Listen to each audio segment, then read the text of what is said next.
Tres. Buenos días. Estamos en la materia de construcción de edificaciones. Vamos a mirar el reglamento colombiano de construcción sismo resistente, la NCR 10, el título B que pertenece a Carlos. Mi grupo está conformado por Harold Rengifo, Carlos Marroquín y mi persona, Antonio Aranda. Vamos a hablar el tema de cargas. Los requisitos básicos que debe cumplir una estructura son tres requisitos. Una es soportar cargas, la otra es deformarse o recuperar su forma y la otra es mantener su posición original. ¿Sí? Una estructura es una combinación de elementos que están unidos entre sí para soportar cargas. Una estructura debe cumplir tres condiciones, ¿sí? Las que nombramos anteriormente.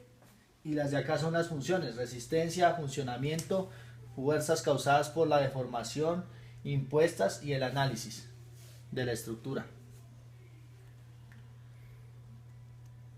La clasificación de las estructuras, o sea, para nosotros hacer un análisis estructural debemos tener muy en cuenta, lo primero es reconocer los elementos estructurales, ¿sí?, que componen la estructura y su funcionamiento. Una es la viga, tenemos la viga en I, que es en acero, tenemos los tensores, tenemos las columnas, los pórticos y las cerchas.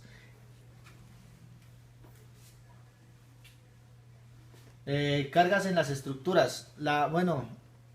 Arquitectónicamente, pues nosotros como ingenieros civiles debemos diseñar las estructuras y estas deben cumplir, ¿sí? Una es para diseñar y soportar cargas, que eso está en la NCR, ¿sí?, en el título B.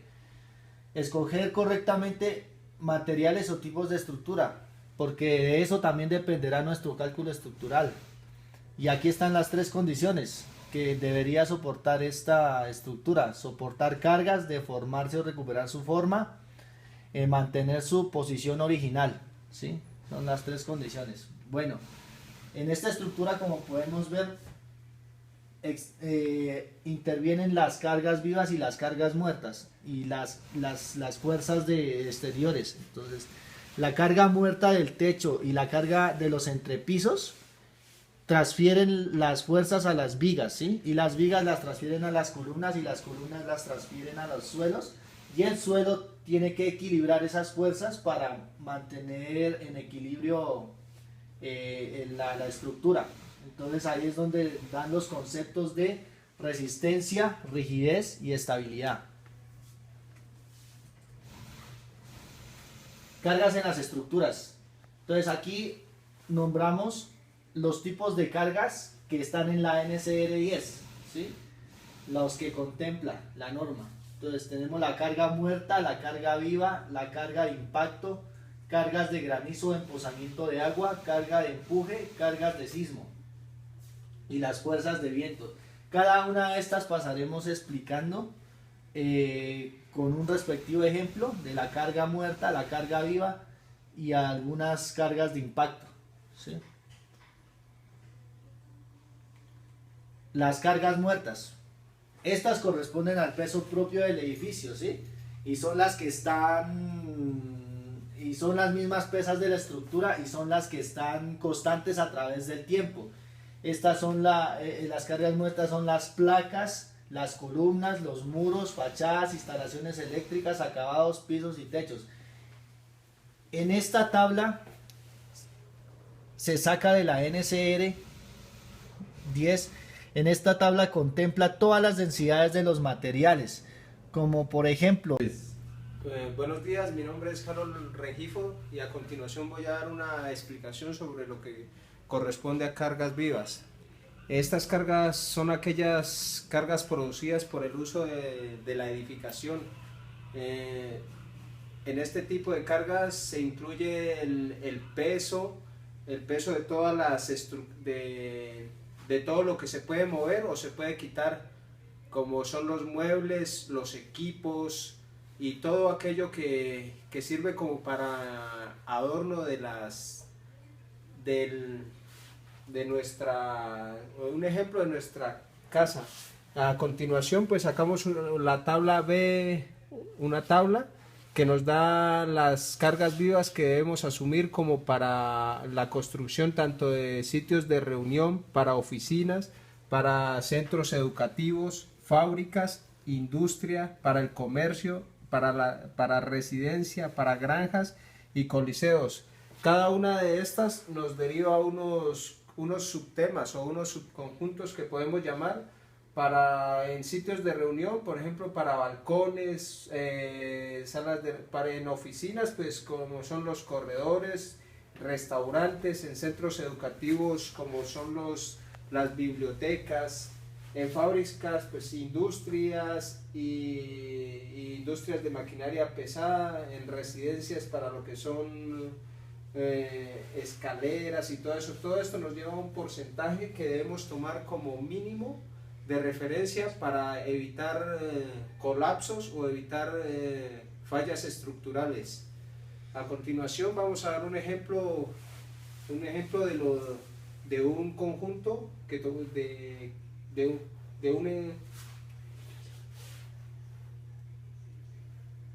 aquí vamos a tomar un ejemplo que tomamos para lo que es un salón de clases. Pues un salón de clases lo podemos tomar como decía la tabla anterior, como un de reuniones. Pues aquí tenemos lo que es una sala de lectura, la sala de almacenaje y la sala de lectura, y también le incorporamos el corredor que también debe llevar uno de estos, por lo que se van a instalar. Tomamos el peso de cada uno con referencia a la tabla que nos dieron de los valores mínimos que se deben tomar para pesos de todo esto. Entonces, para sacar la totalidad de las cargas vivas, hacemos la sumatoria de todas estas cargas de cada una de las 4 especificaciones o de las 4 áreas que hemos tomado.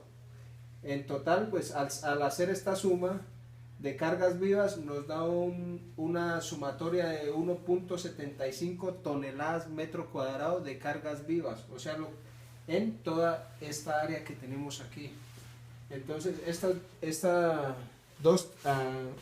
buscando en la tabla, nos da que para un salón de clases tenemos 2 toneladas metro cuadrado.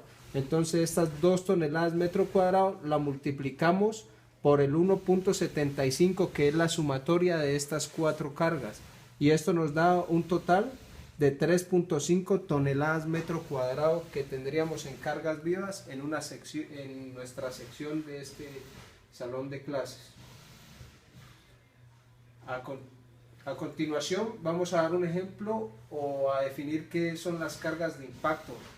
Estas cargas de impacto son aquellas que la estructura está sometida a cargas que generan impacto, como pueden ser los ascensores, pueden hacer de pronto el uso de grúas, y dice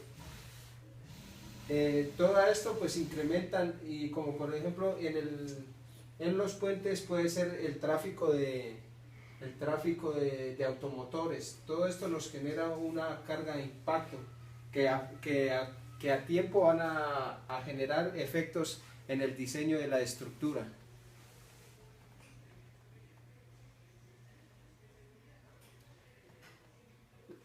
Vamos a dar una explicación de lo que es las cargas de granizo y empozamiento de aguas. Estas cargas se deben tener en cuenta, o estos valores se deben tomar en cuenta para alturas superiores a 2000 kilómetros sobre el nivel del mar, porque pues, o sea, si miramos a más baja esta, entonces no vamos a tener problemas de granizo o de nieves, como se dice.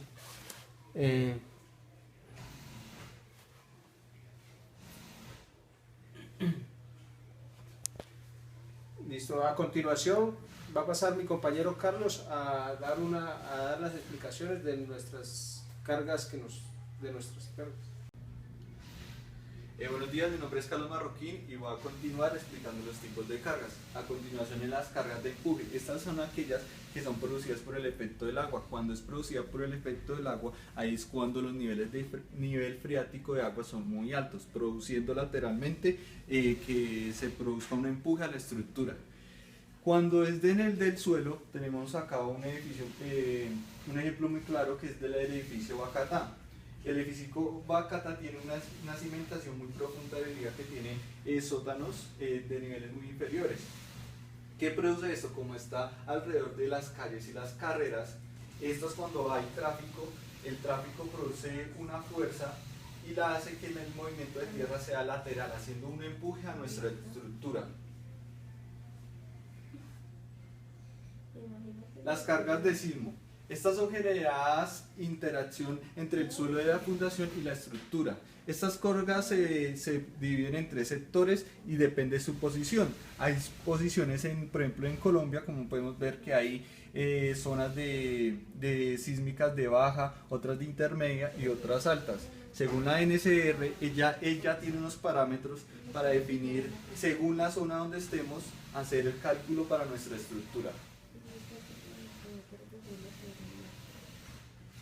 La fuerza del viento, esta es muy cotidiana y debemos tenerla en cuenta cuando son en estructuras muy altas o en zonas costeras, que ya el viento sí influye mucho y al impactar a nuestra estructura. Hay 3 métodos de cálculo: el método simplificado para estructuras bajas, el método analítico y el análisis del túnel del viento. Como nombrábamos, el método específico son para estructuras mayores de a 18 metros. Seguimos con el método analítico, que es el que más utilizamos en nuestros cálculos estructurales, y el análisis del túnel del viento. Este consiste en que nosotros hacemos nuestra maqueta simulando nuestra estructura y la metemos a una cámara donde allí le hacemos un ejemplo de botarle corrientes de aire. Entonces este es el de análisis del túnel viento, que es el menos utilizado y el que menos se utiliza acá en Colombia. Bueno, estos fueron los tipos de cargas que podemos ver en nuestras estructuras según el capítulo B. Como explicaron mis compañeros, existen las cargas bio, las cargas muestras, la de por lluvia, las de granizo, las de viento y otras cargas que pueden afectar a nuestra estructura. Muchísimas gracias. Listo.